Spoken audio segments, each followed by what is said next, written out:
नमस्ते सभी NEET aspirants को। चलिए आज शुरू करते हैं एक super important chapter biological classification.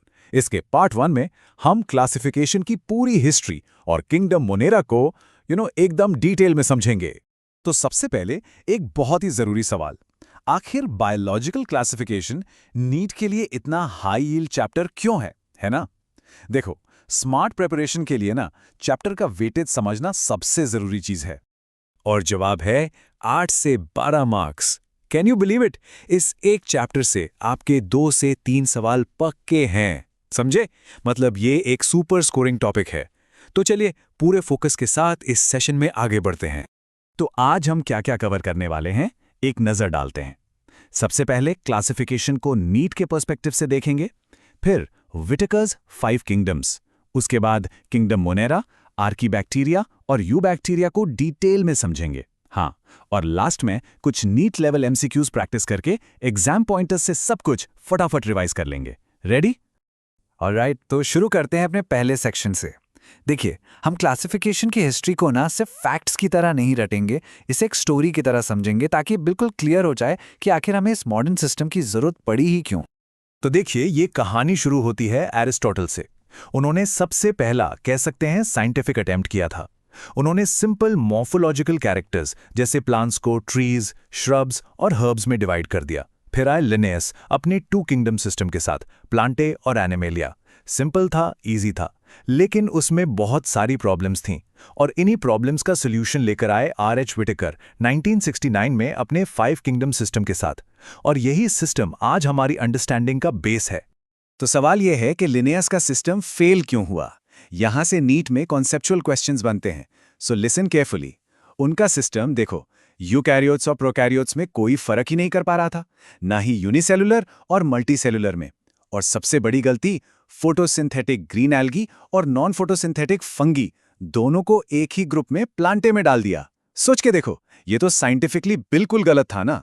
तो अब आते हैं मॉडर्न क्लासिफिकेशन के हीरो पर, आर.एच. विटेकर। इनका सिस्टम ही पिछली सारी प्रॉब्लम्स का अकेले सॉल्यूशन था।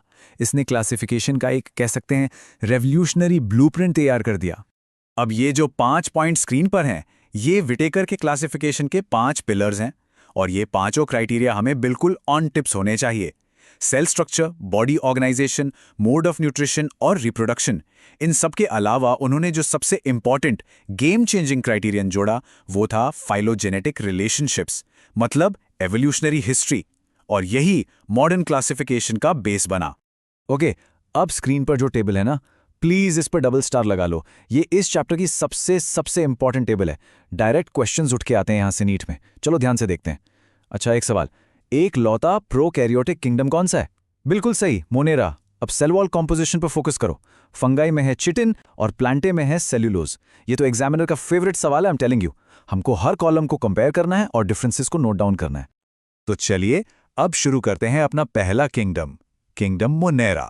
एक बात हमेशा याद रखनी है, इस किंगडम के सोल मेंबर्स यानी इसके इकलौते सदस्य कौन है? बैक्टीरिया।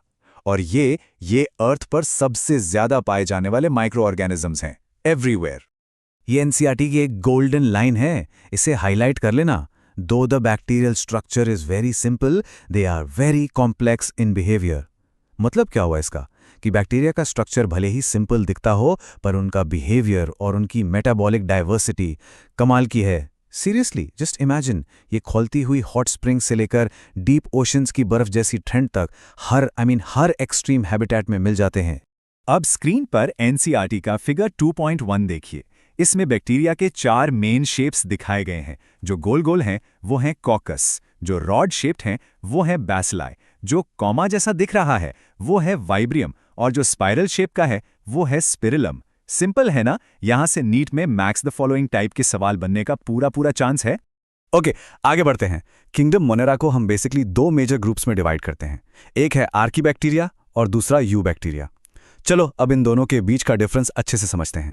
ये कंपैरिजन मैं बता रही हूं नीट के लिए एक्सट्रीमली इंपॉर्टेंट है। आर्ची बैक्टीरिया, जिनको हम एंशिएंट बैक्टीरिया भी कहते हैं। क्यों? क्योंकि ये बहुत ही हार्श हैबिटेट्स में रहते हैं, जैसे एक्सट्रीम सॉल्टी एरियाज में तो इनको बोलेंगे हेलोफाइल्स, हॉट स्प्रिंग्स में तो थर्मो एसिडोफाइल्स। और ये सब पॉसिबल कैसे है? एनसीईआरटी इसका जवाब साफ साफ देती है, due to a different cell wall structure. इस लाइन को अंडरलाइन कर लो, ये डायरेक्ट एमसीक्यू बनता है। दूसरी तरफ है यू बैक्टीरिया, यानी ट्रू बैक्टीरिया, जो लगभग हर जगह मिल जाते हैं। चलिए अब स्क्रीन पर फिगर 2.2 पर नजर डालते हैं। ये नॉस्टॉक का डायग्राम है। नॉस्टॉक क्या है? एक यू बैक्टीरिया, जिसे हम आमतौर पर ब्लू ग्रीन एल्गा भी कहते हैं। इस डायग्राम में एक खास सेल दिख रहा होगा, एक स्पेशलाइज्ड सेल, उसे कहते हैं हेटेरोसिस्ट, और इसका फंक्शन बहुत बहुत इंपॉर्टेंट है। तो आखिर ये हेटेरोसिस्ट है क्या? ये एक स्पेशलाइज्ड सेल है जो नॉस्टॉक और एनाबीना जैसे साइनोबैक्टीरिया में मिलता है। और इसका काम क्या है? इसका सुपर इंपॉर्टेंट काम है एटमॉस्फेरिक नाइट्रोजन को फिक्स करना। हमेशा याद रखो, स्ट्रक्चर को फंक्शन से लिंक करना सीखो। यही नीट में अच्छा स्कोर करने की की है। अब बात करते हैं एक बहुत ही अजीब यूनिक ऑर्गेनिज्म की, माइकोप्लाज्मा।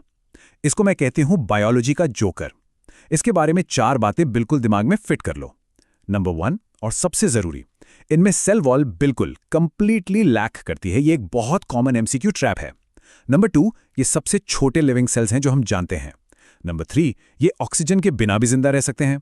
और नंबर 4, ये पैथोजेनिक होते हैं, यानी एनिमल्स और प्लांट्स में बीमारी फैलाते हैं। तो काफी थ्योरी हो गई, अब टाइम है इसको अप्लाई करने का। जो भी कॉन्सेप्ट्स हमने अभी तक सीखे हैं, चलो उन्हें टेस्ट करते हैं कुछ सॉलिड नीट लेवल एमसीक्यूज के साथ। रेडी हो जाओ। तो पहला सवाल स्क्रीन पर है, इनमें से कौन सा आर.एच. विटेकर के 5 किंगडम क्लासिफिकेशन का मेन क्राइटेरिया नहीं था? ऑप्शंस हैं A phylogenetic relationships, B mode of nutrition, C body organisation, या डी ग्रॉस मॉर्फोलॉजी। ध्यान से सोचो, क्या था जो उन्होंने यूज नहीं किया? बिल्कुल सही, करेक्ट आंसर है डी ग्रॉस मॉर्फोलॉजी। क्यों? सिंपल है। ग्रॉस मॉर्फोलॉजी यानी सिर्फ बाहरी स्ट्रक्चर, ये तो लिनियस जैसे पुराने सिस्टम्स का बेसिस था। विटेकर ने तो phylogenetic relationships, mode of nutrition और बॉडी ऑर्गेनाइजेशन जैसे एडवांस क्राइटेरिया यूज किए थे। और हाँ, एक बात हमेशा याद रखना, नीट में सिर्फ सही जवाब जानना काफी नहीं है, बाकी ऑप्शंस गलत क्यों हैं ये समझना आना चाहिए। यही है elimination technique. Okay, next question. Archaebacteria eubacteria से किस फीचर में अलग हैं? मेन डिस्टिंग्विशिंग फीचर क्या है? A mode of nutrition, B cell shape, C cell wall structure, या डी मोड ऑफ रिप्रोडक्शन? याद करो, हमने इस पर खास जोर दिया था। On the correct answer is C cell wall structure. ये एनसीईआरटी की डायरेक्ट लाइन है, याद है? Archaebacteria differ from other bacteria in having a different cell wall structure. यही वो फीचर है जो उन्हें एक्सट्रीम कंडीशंस में जिंदा रखता है।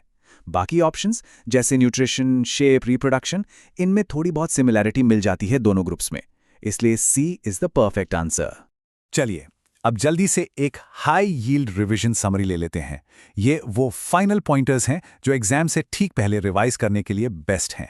तो आइए आखिरी बार सब कुछ रिवाइज करते हैं। सबसे पहले विटेकर के 5 क्राइटेरिया ऑन टिप्स होने चाहिए। दूसरा, वो 5 किंगडम्स वाली टेबल, वो एमसीक्यूज का गोल्ड माइन है, खास करके सेल वॉल के डिफरेंसेस। तीसरा, आरजी बैक्टीरिया की यूनिक सेल वॉल ही उनका सुपर पावर है हार्श हैबिटेट्स के लिए। चौथा, साइनोबैक्टीरिया में हेटेरोसिस्ट का फंक्शन नाइट्रोजन फिक्सेशन। और पांचवा, mycoplasma the joker without a cell wall. इन 5 पॉइंट्स को बिल्कुल मत भूलना। उम्मीद है इस लेक्चर से आपके सारे कॉन्सेप्ट्स एकदम क्रिस्टल क्लियर हो गए होंगे।